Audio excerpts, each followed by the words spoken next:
How you doing, fellow kids? Welcome to your friendly Brazilian neighbor weekly show. I hope you guys' week has been good. Okay.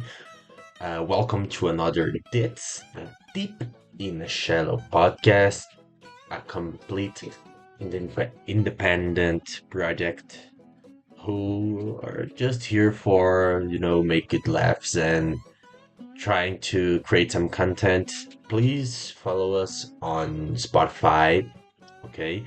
And subscribe at the YouTube channel of d.i.t.s, okay? If possible, please follow us on Instagram, okay? The Deep in the Shell podcast, on the X, aka the Twitter.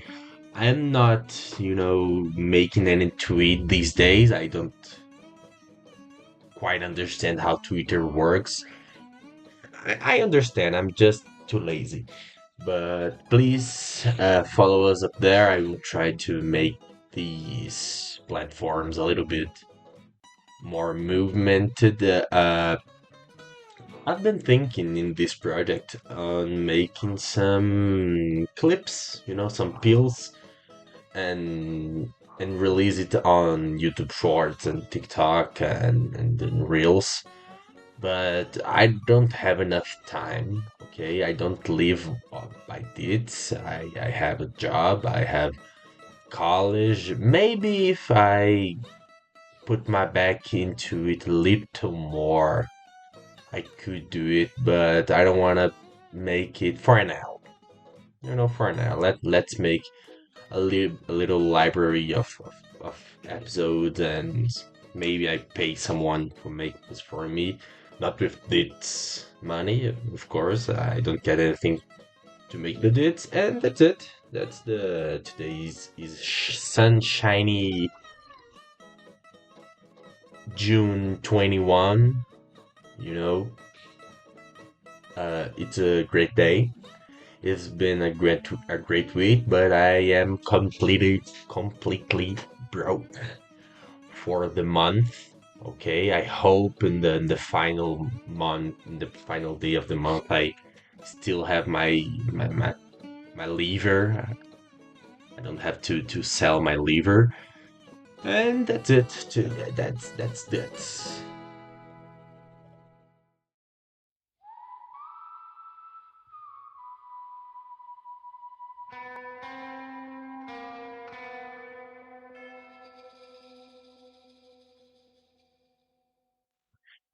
Okay, if you were happy that I don't speak about storytelling in the last episode, you happy days are over. Because today, of course, I will speak about stories. Oh my god, I will speak about art. And that's a topic that I've been thinking for a lot, and I want to share in this blog, and I try to talk a lot about that. Well, I am a great fan of Western movies and Western stories. You know, I always liked it. I always liked the vibe of the Western. Western, I need to speak a lot of times, I watched the classics, that's a fun fact. I watched The Good, the Bad, and the Ugly. That is the most classic Western movie of all time with my friend, and I hope that this friend is listening to this right now. Is I think the only one who listen this constantly. So thank you. And since not since this day, I watched this movie, but before that, I watched a lot of Western movies, more modern Western movies.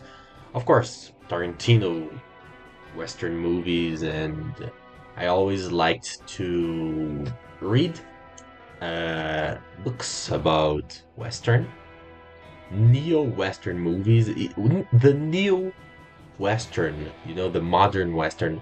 It's probably one of my favorite genres in fiction, not in fiction, but in cinema of all time. I simply love when you're trying to make that Western world to the modern days, not necessarily not necessarily in themes, but in vibe. But the Clint Eastwood, it's a director who made this very well. The Coen brothers are two guys who two directors. If you don't know the Coen, the Ethan and Joe Coen, they are the brothers who made No Country for Old Men. They made the Big Lebowski and some others I won't remember right now. But there is a very modern way to make to aboard these themes of the Western. Okay, but I always like Western. I always like Western comics included. If you are a foreigner who's listening to this podcast, there is a Brazilian comic book that probably one of the best comic book made. Not the brand ones, not the Monica's Gang and these stuff. I'm talking about the independent, sort of independent comic book scene. There is the trilogy Gatilho or Trigger. Okay, probably you will find if you search the Gatilho trilogy, you may find. I don't know if in the US and the UK is Trigger, but it's a great comic book of Western that have this pulp type of telling stories that I always loved. I could speak about pulp. Oh, wait, I don't just speak. I have a podcast for this.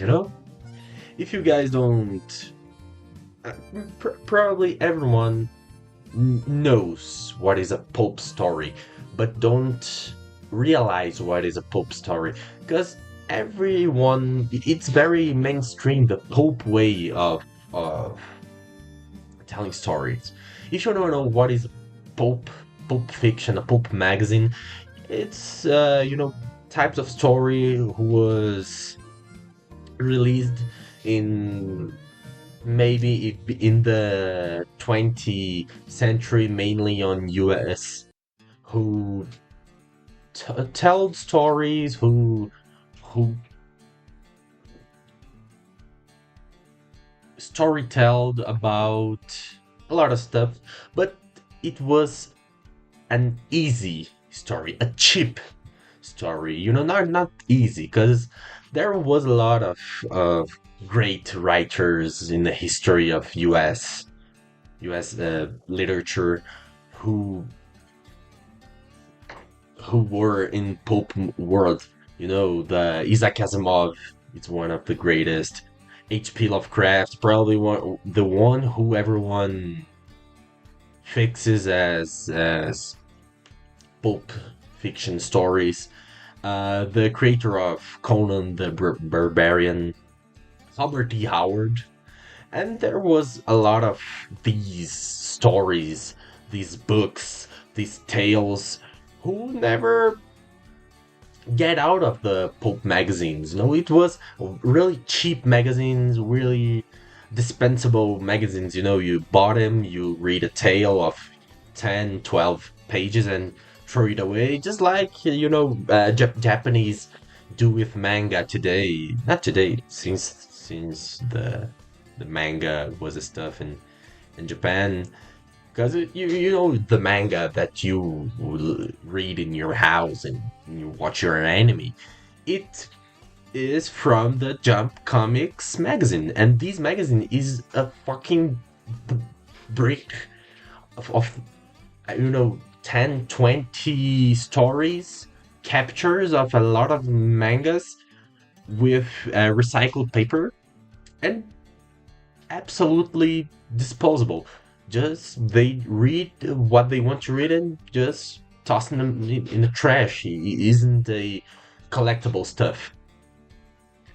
And the Pulp magazine was just like this, but in the literature way. And Western stories were very tallied in these magazines, which was great. I love the pulp way for telling story, and the cinema enjoyed the Western culture very well. Of course, we have the Western spaghetti and with the Clint Eastwood movies, but John Wayne is, that great American hero who isn't that pulp, it was very the cowboy from John Wayne was the lawman, the really good hero who was the real man of the farm and the city. I think the Clint Eastwood movies, the good, bad, and ugly, the Pun Pun Pegni Dollari, it's real pulp, and that vibe, that's what I want to get, because this block is about a real unpopular opinion, and the guys who play video games, who will hear this, listen to this, some of some of them will be very upset, because I think that I'm not that fan. I don't think that I'm not that fan. I am not that fan of Red Dead Redemption 2, which is crazy because if you played Red Dead Redemption 2, probably you will think, well, everyone who likes Western movies and Western stories will play these and be delightful and come all over the place because it's a really good game. It's perfect. But listen, Red Dead Redemption 2 is the perfect emulation of a Western story. You understand it? A movie of Tarantino, it's a great the Django Unchained. It's a great representation. It's a great Western movie of the genre. It's a film of the Western genre. Red Dead Redemption 2 isn't a story, isn't a Western story, is a Western emulation. You know what I mean? I'm not talking about the world and the gameplay and the perfectionism of the word. That's not what I want to sustain. That's not the argument. Because if you just look at the perfectionism of Red Dead Redemption 2 world, of course, anything I tell you will convince you. But it's not about that. That's what I talk. That's a perfect emulation. Red Dead Redemption 2 emulates every, gunfight. The gunfight in Red Dead Redemption 2, it's the perfect emulation of, a draw in a Western movie, in an old Western movie, or in a neo-Western movie.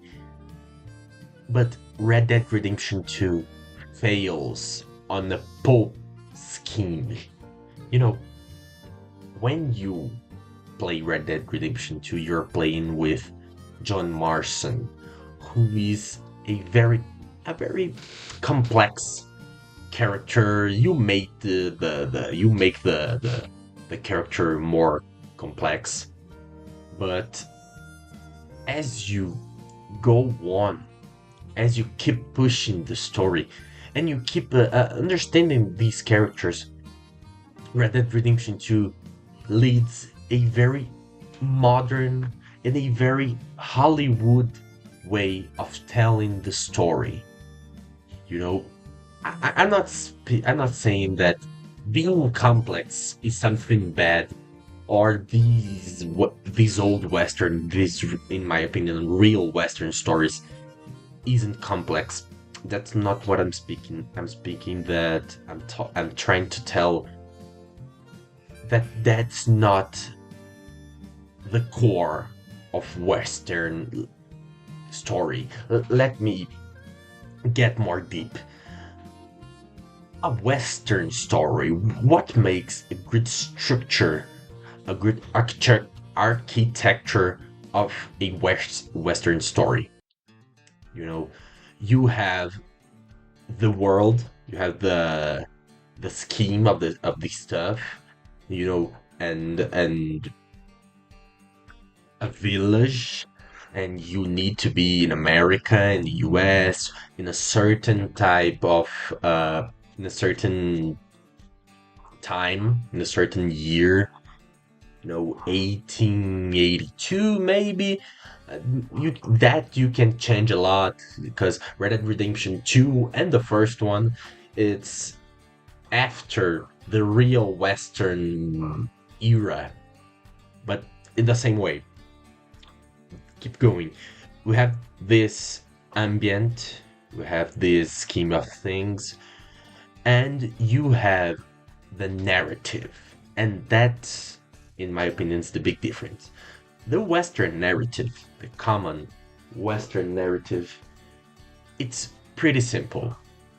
Because the Western story keeps things pretty simple. That's why when you're watching a Western film,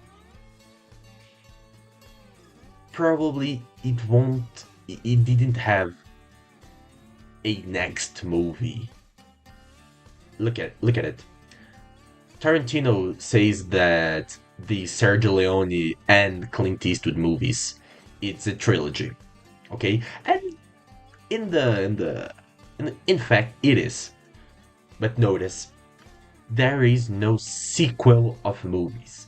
The three stories, for a bunch of dollars, for a few dollars more, and the good and bad and the ugly, don't, you know, tell the same story. Don't follow, just like Lord of the Rings, 1, 2, and 3, who in the final days is just one big story told in 3 movies. No, each of the movie, it's one story, a simple story, a simple narrative, because Western keeps things simple, and the characters, it can be complex, but the characters can't follow, can't no, the characters must follow, but they can't escape of the archetype way.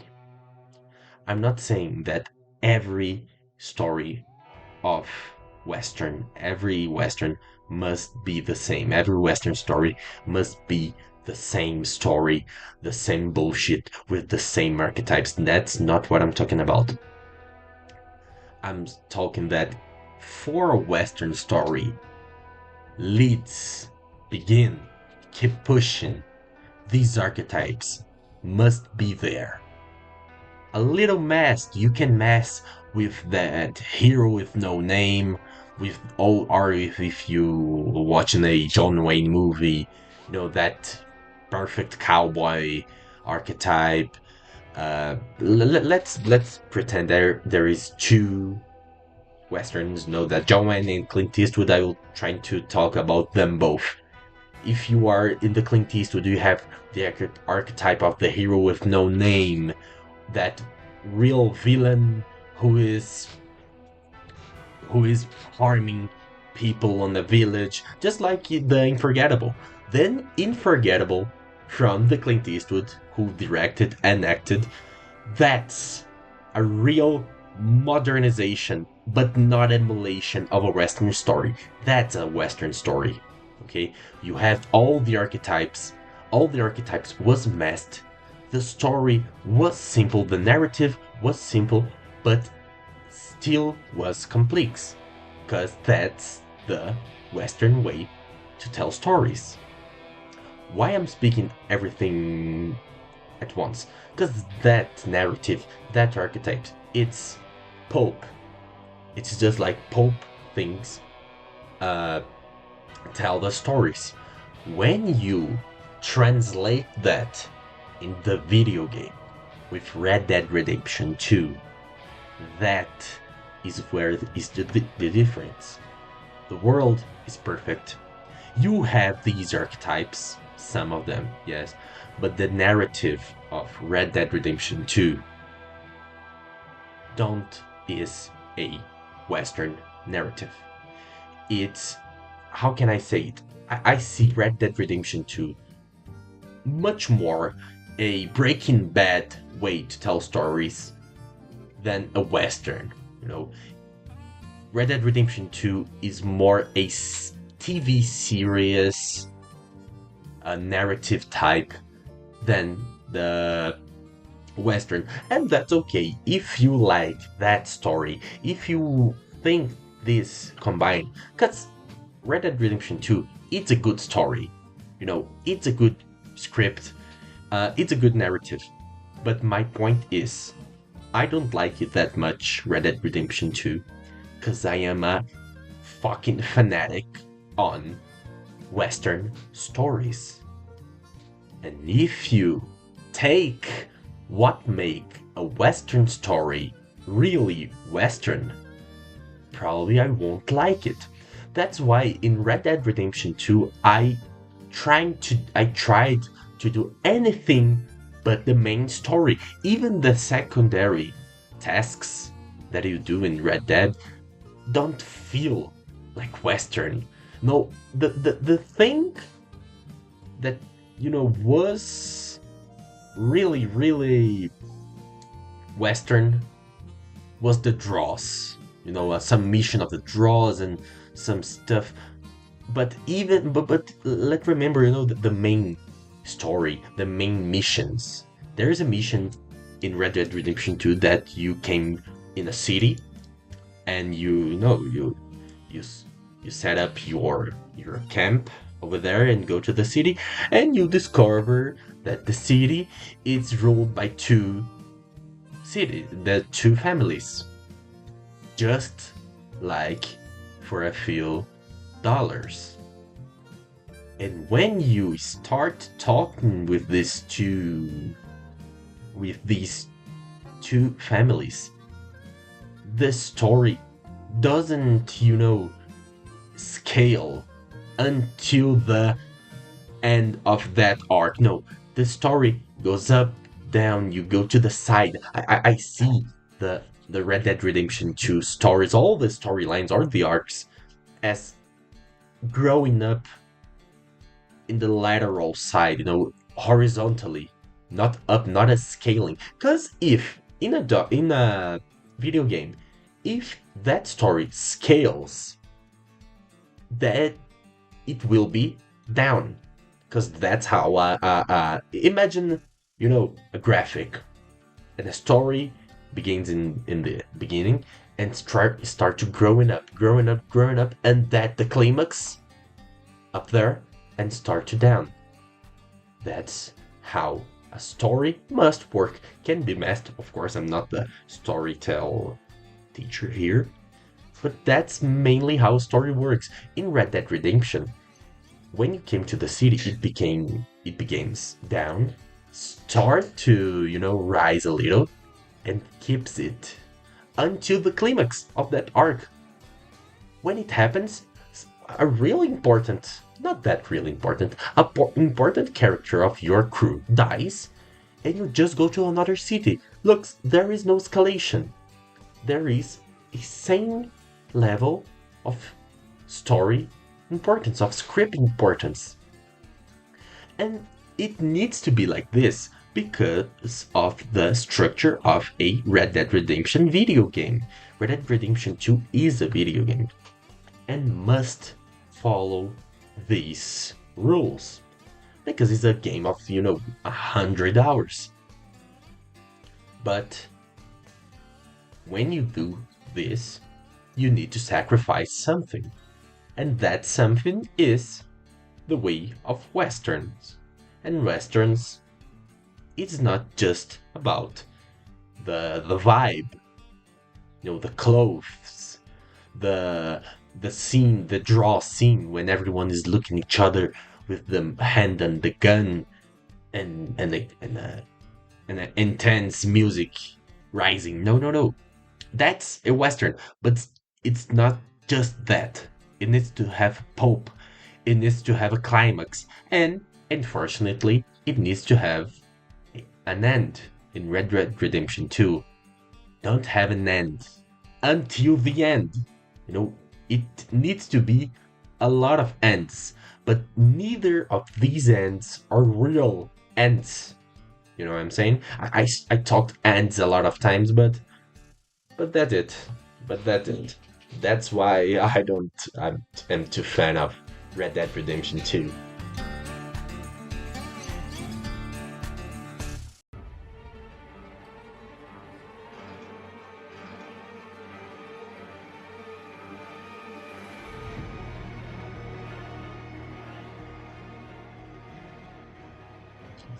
On this episode, after yell a lot of bullshit about storytelling, I want to propose an exercise for you guys. That was an exercise proposed for me by some friends and took a long space in my mind. Then I start to think about it because I enjoy it.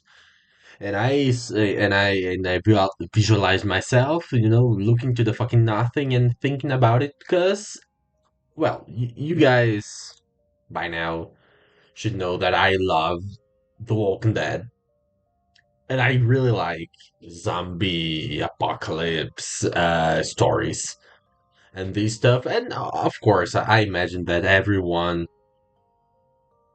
sometimes in life, did this exercise. That is, how do you will react as in a zombie apocalypse? Okay, in your city, in your college, in your school, in your town, in your job. I will show my version of how I would react in this situation, because this was the way that I thought. But I want to, while I'm talking and while I'm explaining myself, I want you guys to think with me together and look around you. If you are in your school, and if you are in the public, in the public transport, and if you're working, and that's it. Well, I, I've made a real standard in all these thoughts. That is the only apocalypse that I would survive at. In every apocalypse, the probability is I will die in some first minutes. Me, you, everyone, because we are normal people, and probably the whole mankind would die because we are not in a script. This would be such a common thing. Everyone just will die, and we'll left only the rich people with guns, the American people. But I start to think, and the apocalypse that I'm using is the Walking Dead apocalypse. That is, uh, walkers, zombies, at maximum the zombies who did that little run. Because if we are in the Last of Us world, we probably will die very quick. Because that zombie, that fungi zombie, is completely out of mind. They probably would kill us. Uh, if we're in the Left 4 Dead, we of course in Left 4 Dead will die pretty fast. So let's use the standard of The Walking Dead. You know, if we are in the World War Z apocalypse, we will die. Also, we are not Brad Pitt. We are not pretty as Brad Pitt, and we are not military. I guess the one who's here listening to this is not a military. If you're a military, congrats, it will be you live maybe. If you're a Brazilian military, probably you won't survive. But let's begin. We need a standard how it will begin. If the apocalypse explodes when I'm, in the subway, I will die. I just will die. Such a lot of people around me, such a well placed to die. The probably the I don't know the name of who rides a subway.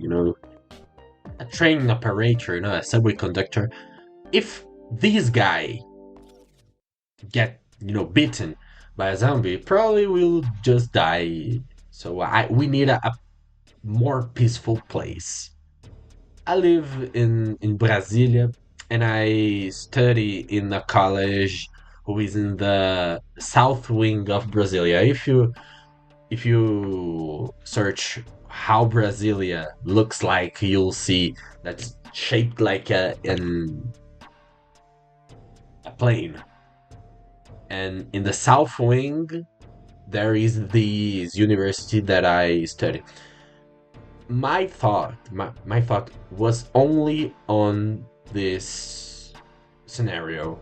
Okay, because if I were in my house, there not that much to talk about. I have knives, I have a gun. Of course. No, I don't have a gun, Paulus. I have knives, I have my family, I have I have I have weapons. We have our door. Brazilian's door is every home. Brazil is a fucking dangerous place in public security meetings. So every house had a wall, have these reinforced doors or gates that is tall. So that's a good thing. And if I am home, I will just trying to survive on our own. But it won't be that cool. It needs to be a little cool. So let's say I am in a classroom in the college, and I'm not in a full classroom. Let's say I'm with four dudes with me, and bam, the apocalypse explodes, and the street in the front of my college, it's the traffic begins chaotic and cars start to crash, and in the corridor, in out of the classroom, there is some zombies, and the chaos is stalled. I am not Rick Grimes. I'm not a leader. I'm a fucking pussy. But I am a man. I'm a tall man, and probably if we don't die in that first, encounter with the zombies, we need to think, probably what would happen in the scenario where everyone don't die. Probably I will wait. Okay, we'll try to see what we have. If anyone has food, if anyone has any, we have someone in our class that is a police officer in the army. I never seen he is here with a gun. I don't think he can uh walks with a gun. I don't think he has a gun, but he probably knows about surviving more than me or any of the pussies in the classroom. But we have tables, and these tables are made of metal bars and wood. So maybe about some hours we could have some weapons that we can kill the zombies. After that, we probably will try to. When I say I say we. I say we as a group. Probably me alone. Probably won't do anything. I will, ask for help, and everyone is. In this case, there is no lone wolf. We are. I'm not Rick Grimes. We are not humble. We need to to be together. So we need to understand our priorities. Men must fight and women must be protected. That's the law. I'm sorry. I'm sorry if you listen to me. You are a psycho feminist, but in a scenario where apocalypse is going on, I think that the most of tall men must protect the women. Okay, so there we are. We have some weapons and we have these zombies. We probably will hold the door and let a zombie of time, one zombie in time, and kill one at time. Kill it one aside one. Don't let two get closer. And in some time, we probably will get the floor in peace. Okay. And then we have and then, time passes by. Probably we'll get together with other classrooms and other floors and understand how shitty we are. We in Brazil there is a public college, a public university that is a fucking city. It's big as hell. A lot of buildings. In this, I'm not studying on this one. I'm studying in a private one that is, maybe one of two buildings at least. You know, but not more than that. Probably the higher floors will be with more survivors, and the floors below. Oh damn! The floor above the no the caralho.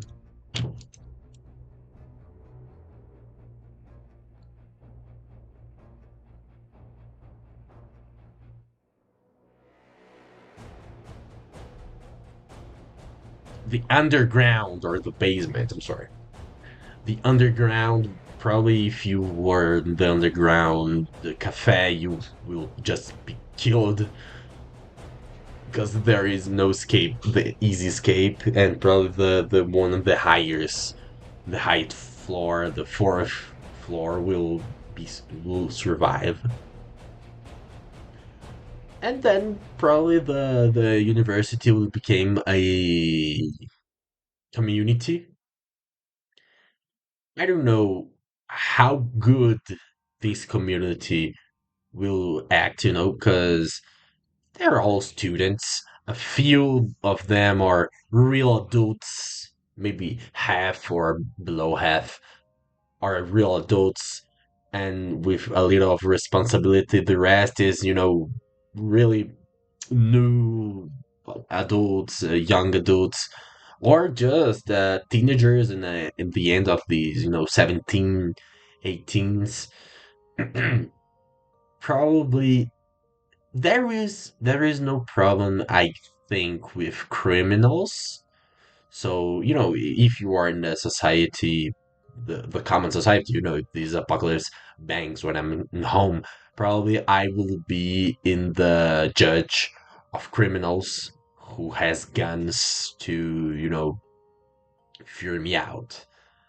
In the university, I don't think this would happen, but what would happen that will be fucking shame or fucking make some guys die is everyone will try to make it a democracy in the sharpest way possible, and this will be a fucking mess, unorganized as hell, and probably we all die. But let's figure out that all students can get organized, and the the engineers would have a vote, the the the historicians will have a word, and everyone could decide how the system will go.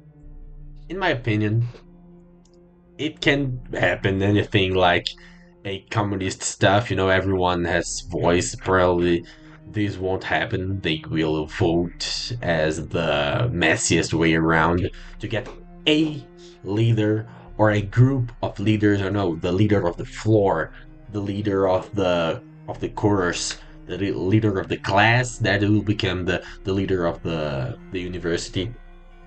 And then is trying to not die, and maybe these the Walking Dead stuff, mapping around the university.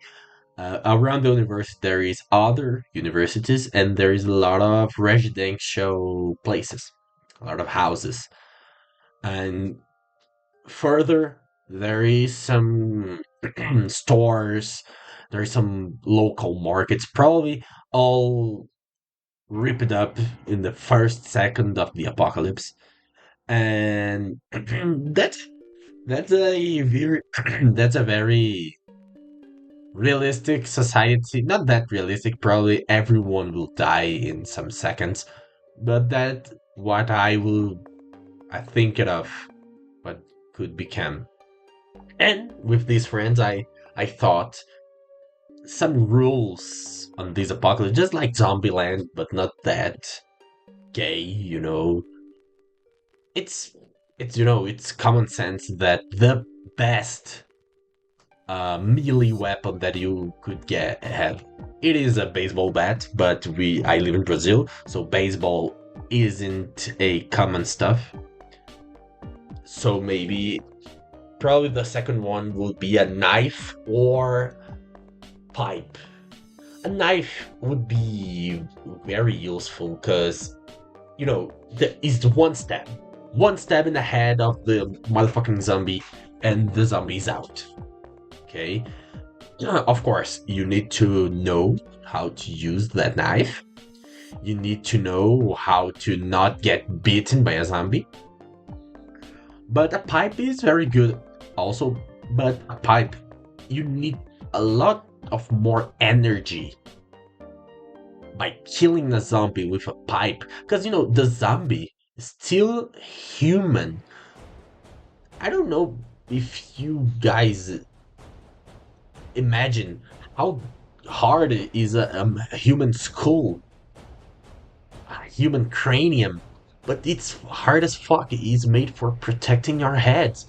So for one zombie, we have to, crush him two, three, four, 5 times until the zombie's done. And we need to get speedy. You need to get fast. So a knife, in my opinion, would be the best. There is the zombies. Of course, you will never fight with more than one zombie. You just fight with one zombie at a time. If you have two, just run it. Probably the greatest strategy in in the zombie apocalypse is running. There is anything you can do better if you are, unarmed. If you don't have a gun, if you don't have a weapon, just fucking run. Just run. Because I have no guns, I just have my clothes. How could I kill a fucking zombie without a gun, without a weapon? If I have a knife, okay, one zombie at a time, and it's avoidable. It should be avoidable. You should avoid these zombies. And of course, we have some gear that I thought, maybe that motorcycle clothes with leather, and that glove that is hard in the knuckles. But that's details that probably won't get that difference. Maybe the biggest difference is knowing how to survive. The survival on a urn place, on the empty place. But that's it. I hope you guys have such fun as I thinking of it.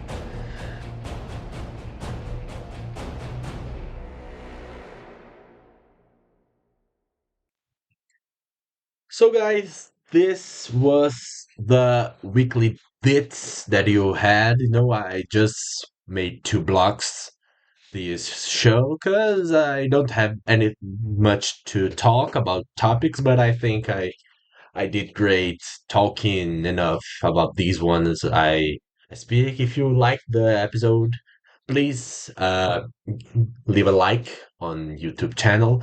Please subscribe in this YouTube channel, and of course follow this on Spotify and share with your friends. Sharing with your friends is the greatest stuff that you can do with any project. After of course paying the the creator. But that is, guys, I hope you like to enjoy it. And we are getting better all the time. And see you in the next bit.